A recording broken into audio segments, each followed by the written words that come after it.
thought we'd do something a little bit different this morning because it only happens every once in a blue moon. Even though, pun intended, it's a red moon. It's a blood moon. Tonight, beware. It's actually a cool celestial thing. And it's true. It only happens like every few years, apparently. The next one's not going to be till 2029, they tell us. How do you watch it? What's it all about? How did it happen? But I'm here as your friendly neighborhood podcaster and live streamer to tell you to beware of the lunatics.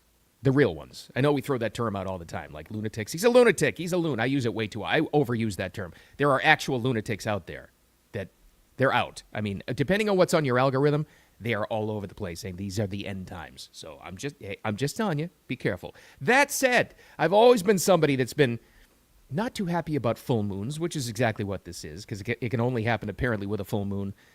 I 100% have noticed things different during full moons because of the way other people act. You can call it gravitational forces. You could call it just different light. I don't know.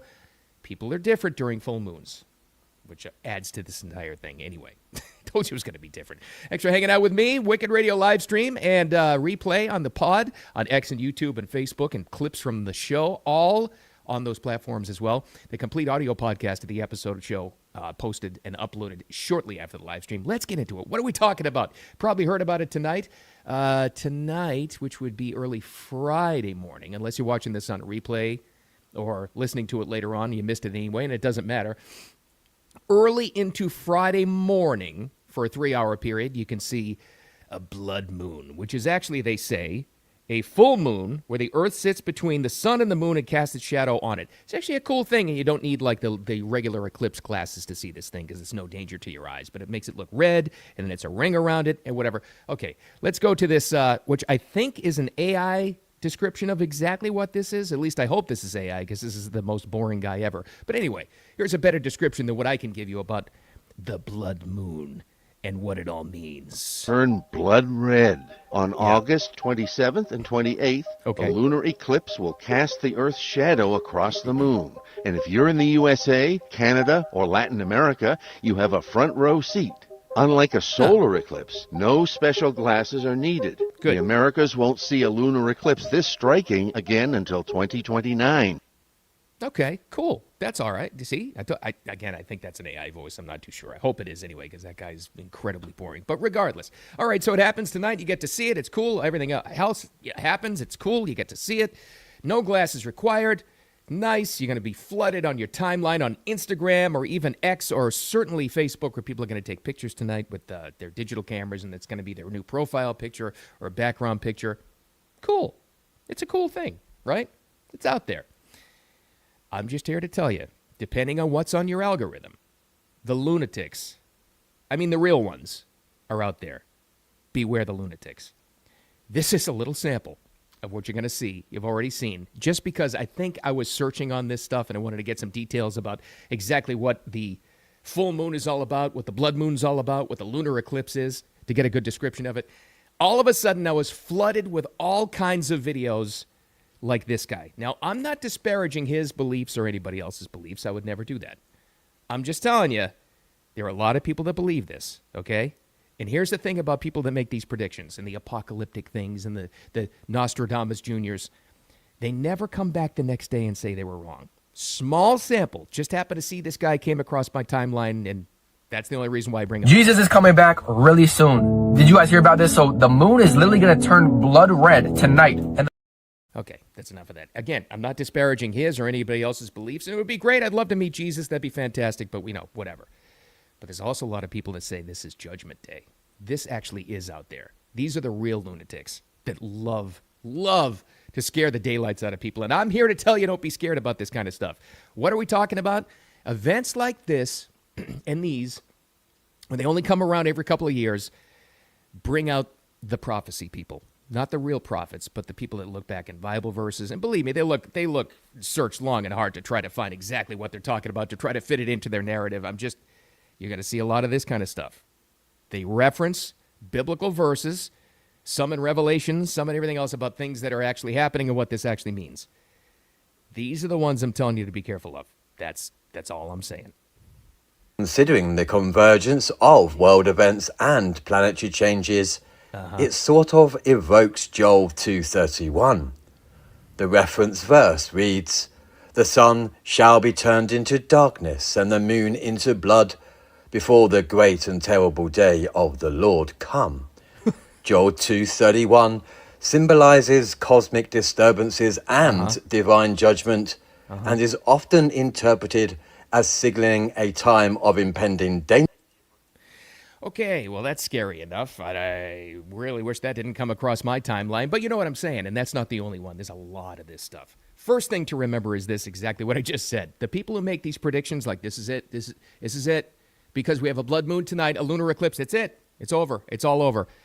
You never hear the follow-up videos or predictions from these people. No one ever says, it's like, the Mayan calendar people who always say, oh, this is the date. No, this is the one. Oh, it's coming up this Wednesday. This is the end of times.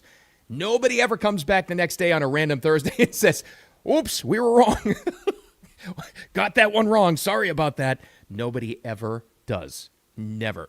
But here's the thing, too. If it does turn out they're right, we're gone anyway, so what's the big deal? Now, they're also pointing to this, okay? They say all of this stuff is preceded by great natural disasters. There's a natural disaster in the world at any random event at any time. We know this. And we just did have that massive, massive mudslide flood in Nepal yesterday, which was one of the most unbelievable things I've ever seen. I'll give them that. That was a terrible and unprecedented natural disaster. But you could link a bunch of different things to these predictions anyway, right? You could. So I'm just telling you, just beware of those kinds of lunatics that are out there. They're trying to scare the hell out of you. The other piece of good news is, besides the fact that they never come back later and say, oh, got that one wrong. We're still all here and nothing happened. It actually was kind of cool to see. The second thing is, those guys that make those kind of apocalyptic predictions, and girls, and write about it, and everything, they don't often come out of the house. So you don't really have to deal with them too much. So I guess the main warning here is, just don't let them scare you. That's all I'm saying. Now, with all that said, onto a different kind of lunatic. Me. I have been given, anybody I've ever known, worked with, lived with, anything has given me a hard time because how I feel about full moons. I said this in the introduction. I've never liked them, ever, any kind of full moon. This is a little special because it's a lunar eclipse. It's a big deal. It's the blood moon. The pictures will be out there, all that other good stuff. I 100% have noticed a change in other people's behavior because of full moons. 100%. I've always believed that. Friday the 13th, I got no problem with that. I'm not really superstitious. I'm telling you, you can call it the lunar tides. You can call it gravitational pull. I don't know what it is. I've always noticed different things with a full moon. But back me up on this. I did a little research. You can put it into ChatGPT. I happened to pick up Grok this morning and I asked, and this is where I'm going to disagree with Grok for probably the first time. Simple question. In general, Grok, are there increases in accidents, fatalities, bad things, crime in general during a full moon? This is what it tells me, and this is where I'm going to disagree. And it says, in general, no, absolutely not. Overall, minuscule difference, if not. But then it goes into and it references a couple of studies. Listen to this. Sounds pretty big to me. It says, overall traffic fatalities and injury accidents in large U.S. and Japanese data sets show little or no difference on full moon days. All right, that's great. That's good news. Maybe I was wrong. And then I read further. One well-known 2017 study, this is in the U.S., I guess, found a small rise in fatal motorcycle crashes on full moon nights. A study of overall in the United States, a 5% increase just on full moon nights. What? What am I missing? A 5% increase only on those nights for the whole population? Sounds pretty significant to me. Japanese study found a 4% increase in ambulance transports and road crashes on full moon nights. You know how many people are in Japan and only on full moon nights there's a 4% increase? Grok, what are you telling me here? Sounds pretty significant to me. Now, they kind of whisk this away and they explain it away and they say it's because of more light and different, people got less sleep and all this. Fine. You believe what you want to believe. I'm a different kind of lunatic than the apocalyptic lunatics. They think this is the end times. I'm telling you, completely stay away from them. Me, a different kind of lunatic is telling you, just be careful because despite what Grok and ChatGPT maybe say, There is a difference in behavior during full moon nights, whether it's a blood moon, a full moon, a partial eclipse, a full eclipse, whatever it is. That's the part you got to be careful of. That's all I'm telling you. That's all I'm saying. But it should be cool, so it should be see. Now, this thing is, if you're one of those, and I get a lot of you that actually listen to this way later on, and you catch up on the weekend or something, then it's already passed anyway. And hopefully we're all still here. A little bit different. I told you it was going to be different because we only get to do one like this every few years. Next one's in 2029, so check it out. Again, you don't need the glasses apparently tonight. Eastern U.S. is the best shot, and then the U.S. But all of the continental U.S. will actually see this as the Earth sits between the sun and the moon, casts its shadow on it. I think we're still going to be here tomorrow and Friday, and that's a good thing. So hopefully I'll see you there. Thanks for hanging out with me. Quick one. I'm out of material. Sorry you. I got to go prepare for the full moon apocalypse apparently. Actually, find Wicked Radio, the live stream and replay on X and YouTube and Facebook, and the clips on the show. But more importantly, the audio podcast, full episode uploaded shortly after the live stream, which will happen in just a couple of minutes. Thanks for hanging out with me. Ooh, careful of the lunatics. I'll talk to you tomorrow.